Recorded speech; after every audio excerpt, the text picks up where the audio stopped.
नमस्कार, मैं अमिता आशीष और कथा किरीट के अंतर्गत प्रस्तुत है आज की कहानी जिसका नाम है एक टोकरी भर मिट्टी और जिसे लिखा है माधवराव सप्रे जी ने।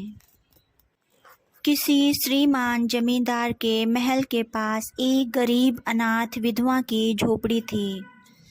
जमींदार साहब को अपने महल का हाथा उस झोपड़ी तक बढ़ाने की इच्छा हुई। विधवा से बहुतेरा कहा कि अपनी झोपड़ी हटा ले, पर वह तो कई जमाने से वहीं बसी थी। उसका प्रिय पति और इकलौता पुत्र भी उसी झोपड़ी में मर गया था। पतोहू भी एक 5 बरस की कन्या को छोड़कर चल बसी थी। अब यही उसकी पोती इस वृद्धावस्था में एकमात्र उसका आधार थी। जब उसे अपनी पूर्व स्थिति की याद आ जाती तो मारे दुख के फूट फूट कर रोने लगती थी। और जब से उसने अपने श्रीमान पड़ोसी की इच्छा का हाल सुना, तब से वह मृतप्राय हो गई थी। उस झोपड़ी में उसका मन लग गया था कि बिना मरे वहाँ से वह निकलना नहीं चाहती थी। श्रीमान के सब प्रयत्न निष्फल हुए। तब वे अपनी जमींदारी चाल चलने लगे। बाल की खाल निकालने वाले वकीलों की थैली गरम कर उन्होंने अदालत से झोपड़ी पर अपना कब्जा कर लिया और विधवा को वहाँ से निकाल दिया। बेचारी अनाथ तो थी ही, पास पड़ोस में कहीं जाकर रहने लगी। एक दिन श्रीमान उस झोपड़ी के आसपास टहल रहे थे और लोगों को काम बतला रहे थे कि वह विधवा हाथ में एक टोकरी लेकर वहां पहुंची। श्रीमान ने उसको देखते ही अपने नौकरों से कहा कि उसे यहाँ से हटा दो, पर वह गिड़गिड़ा कर बोली, महाराज, अब तो यह झोपड़ी तुम्हारी ही है, मैं उसे लेने नहीं आई हूँ। महाराज क्षमा करें, तो एक विनती है। जमींदार साहब के सिर हिलाने पर उसने कहा, जब से यह झोपड़ी छूटी है तब से मेरी पोती ने खाना पीना छोड़ दिया है। मैंने बहुत कुछ समझाया, पर वह एक नहीं मानती। यही कहा करती है कि अपने घर चल, वहीं रोटी खाऊंगी।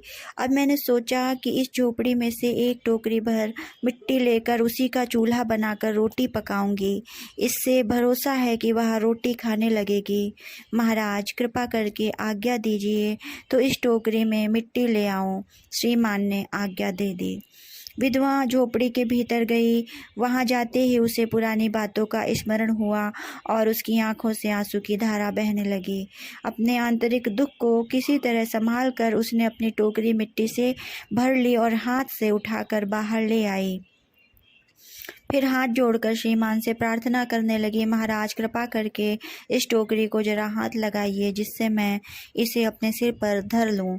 जमींदार साहब पहले तो बहुत नाराज हुए, पर जब वह बार बार हाथ जोड़ने लगी और पैरों पर गिरने लगी तो उनके मन में कुछ दया आ गई।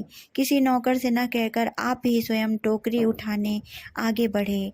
ज्यों ही टोकरी को हाथ लगाकर ऊपर उठाने लगे, त्यों ही देखा कि यह काम उनकी शक्ति के बाहर है।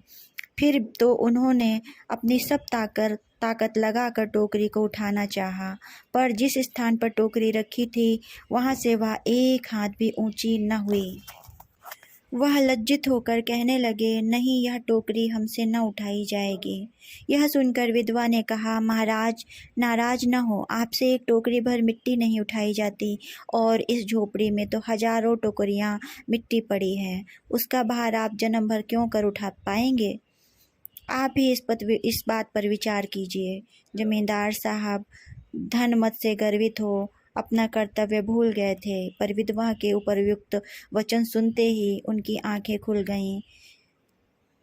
कृतकर्म का पश्चाताप कर उन्होंने विधवा से क्षमा मांगी और उसकी झोपड़ी वापस दे दी। धन्यवाद। नमस्कार, मैं अमिता आशीष और आप सुन रहे थे कहानी एक टोकरी भर मिट्टी, जिसे लिखा था माधवराव सप्रे जी ने।